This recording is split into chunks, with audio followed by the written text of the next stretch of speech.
Sandy Next staff are getting ready for the summer season. A new restaurant is taking over the former Shanghai and Hyannis. Plus, we hear from Police Chief Paul McDonald about his department's very busy week.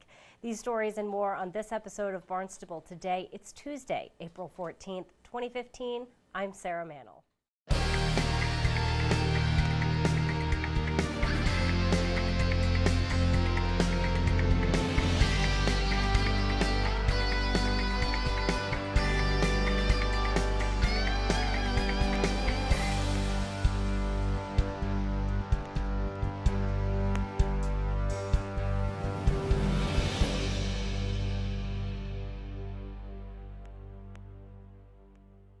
Sandy Neck is gearing up for its busy season.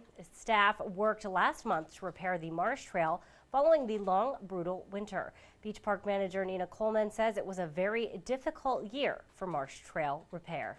I did ask for a 2-week extension through the Conservation Commission and Natural Heritage because we couldn't even see the Marsh Trail. Right. It turns out that the guys were coming in Trail 5 again.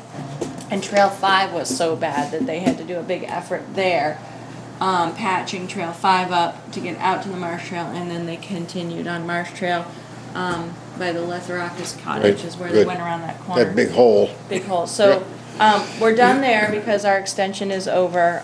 Coleman praised Highway Division staff for their help with Marsh Trail cleanup. Sandy Neck staff could soon be able to access more trails with an off-road vehicle. Beach Park manager Nina Coleman says they are well on their way to making changes in the order of conditions for cottage owners. We have a lot of requests to escort to Trail 6, not Trail 5, and that was an old order of condition that has changed over the years because that used to be a high-density bird area, and the landscape has changed there, and now it's not a high-density bird area at all, and so it's ending up where particularly old cottage owners that are perhaps older or uncomfortable driving are like, why can't you just take us to 6, which is like, you can see it. From 5 to 6, you can see the distance.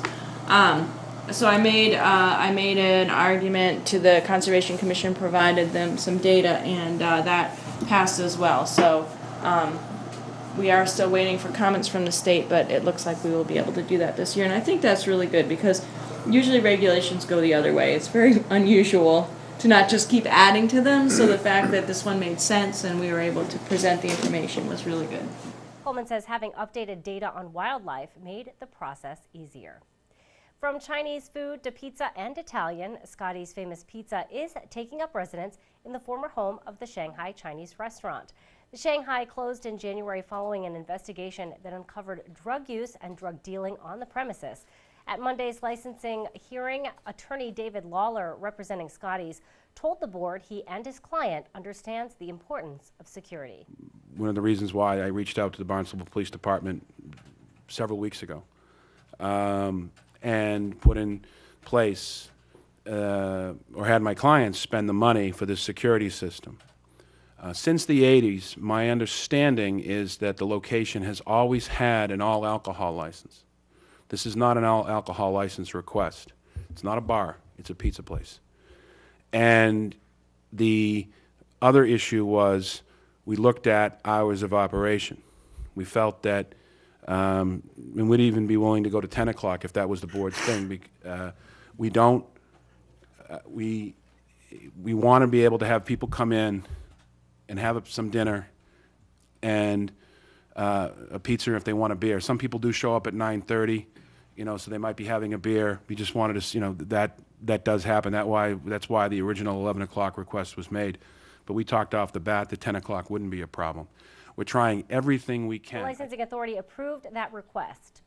It has been a very busy week for the Barnstable Police Department. Barnstable This Morning host Sarah Colvin got the latest news from Police Chief Paul McDonald. I understand it's been a busy past week, Chief. What's going on out there? It's been a busy weekend for us.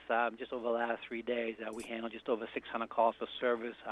Nothing serious. However, they're all service calls. There were approximately 24 arrests made since Friday afternoon, everything from protective custody. There were multiple warrant arrests. One individual was at the Cape Cod Mall walking around with just a sweatshirt on. One individual that we've been looking for quite some time, Wayne Randall, he was arrested for a shoplifting incident at Macy's. He was caught in possession of a couple of double-edged knives, which are illegal, but he was also wanted for a significant sexual assault, which occurred back on April 3rd. So he's been arrested and is currently being held without bail. Another significant arrest is there was a somewhat of a violent domestic on General Patton Drive on Saturday night between two women. They were at a house party. They were obviously drinking. An argument ensued when they left. One woman struck the other woman with a vehicle. She was subsequently arrested and held without bail over the weekend. The other big arrest is we again arrested Mr. Fletcher last night. He was the target of an investigation where we did a search warrant last Friday at a storage facility on Main Street. He was arrested again last night and charged with those charges, which was trafficking Class B, 3 counts of unlawful possession of a firearm, and being an armed career criminal, which carries a minimum of 15-year sentence in a state prison. And yesterday, of course, we had two major car crashes. Two trucks rolled over, both carrying trailers. One at the roundabout at 149 and Route 6, which tied up that whole area for several hours.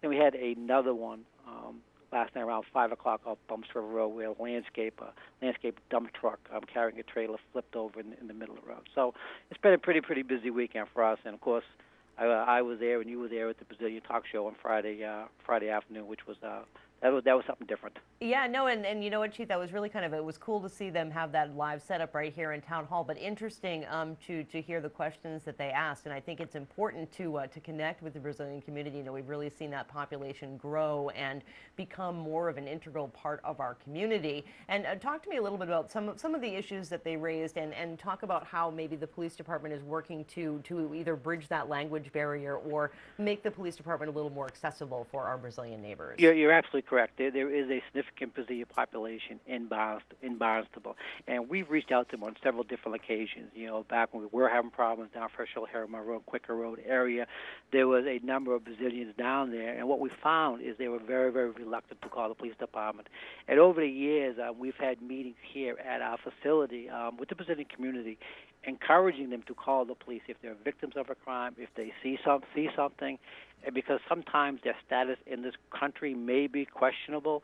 They do not understand that municipal police officers and state police officers, we do not enforce immigration laws. We do not have that authority. So there is no reason why they should not call us if they have a problem. If they need us, they should call us right away. That was the point that I was trying to get across on last Friday. Indeed, and I can see how that would be, you know, a little trepidatious for some who might be concerned about that. But as you say, that really is handled by the feds. The federal government takes care of all those immigration.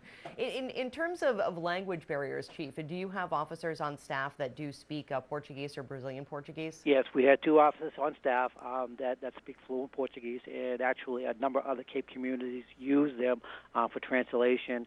And we did for a number of years. We did have a civilian dispatcher here who was actually a Brazilian, who actually was a Brazilian police officer back in Brazil. She came to this country legally, and then she took a job and she worked for us for 4 or 5 years as a dispatcher, and she was incredibly useful.